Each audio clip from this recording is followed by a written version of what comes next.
I guess.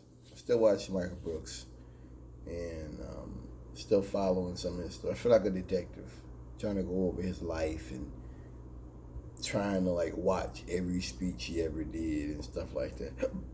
I wonder if this is how people felt about JFK after he died. I don't know.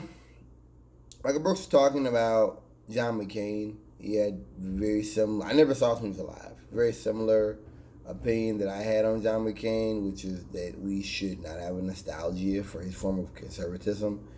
You know, that he made a lot of mistakes, and this idea that just because he was against Trump, that made him so great. No.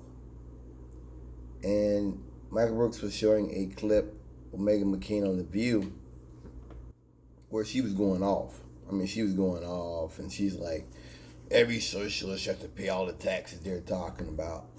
And it's funny because this is before Black Lives Matter. This is before eight before it's too late.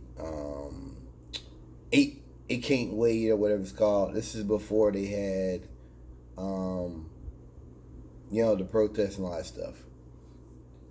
It showed me the dumbed down nature of conservatives. And that's the way conservatives come at any issue on the left. It's just dumbed down, childish, ignorant, false equivalency, false narrative. She's saying that socialists should pay more taxes. But if we had socialism, billionaires would pay a lot of taxes. And you know what I mean? Billionaires would pay taxes. You see? Yes, we paid more taxes, but the rich would too. See, people don't understand that. People think when you say more taxes, that means the working man would pay. That's not what we're talking about. But when conservatives go out there with that narrative, I call it putting the turd in a punch bowl. Because when the working man hears about more taxes, his ears are turned off. You understand?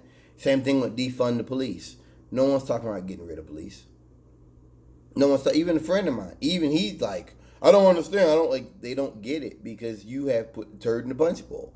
We're saying that we should take money from law enforcement and we should put that money back in the community for mental health, for things like that, for positive outcomes, so that you don't have people who are having to ration psychiatric drugs. Yeah. They don't have to ration insulin and things like that. Yeah. But when you run out here and you talk about let's getting rid of police, you're putting the turd in a punch bowl, and people don't want to hear that. People get the wrong, and that's the idea. I realize that's the idea of conservatives now. Is to dumb everything down and make everything ugly, totally twist our statements to mean something completely different. I've said it before: socialism and communism. If you support gay marriage, you support pedophilia. I mean, this is what it is. This is what it is. I saw someone put on Facebook talking about the transgender, and the next thing is the alien gender. I mean, this is how they think.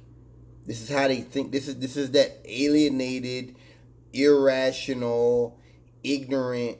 But they're not stupid. It's a willful ignorance. I'm ignorant because I don't want to understand, and so you turn everybody else off.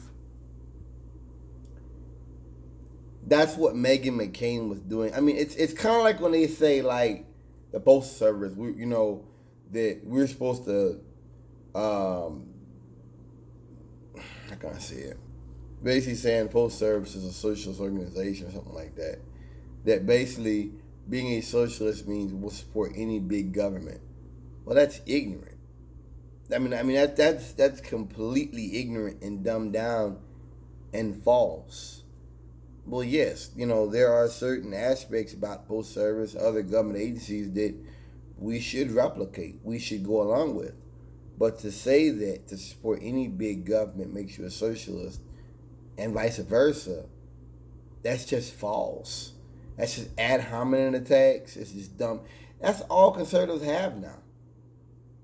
And that's what Michael Burke showed me in that little clip. That's all they have now. It's just all about dumbing it down. It's not akin. It's not unlike what Trump says about Biden, that he's the president of Antifa, and that they're communists and calling his Kamala Harris a communist. Like, no. I think that this also shows you how in the corner Trump is, because if you're on the left and you're hearing this about Kamala Harris being a communist when we all know her history, two things. A, you're wrong, because that's not true. She was a top cop in California. No. B, you're in essence saying that anybody that's not 110% a warmonger, again, ignorant of climate change, ignorant of science, they're a communist. Because a lot of people who are more on the left than Kamala Harris, who are establishment Democrats, by Trump saying that, he is calling them communists as well. He is. He's doing that. He is. And I just think that that's not... How does that... It's like when he came up with the information against Dr. Fauci, the director of the CDC, talking about when he was wrong. How does that help you win votes? How does saying a bunch of the country is a communist, how does that make them vote for you? Also, how does putting out opposition information about Dr. Fauci help us deal with a pandemic? It doesn't. It doesn't, does it? Not at all. This is just red meat for the base. Anyway, peace out.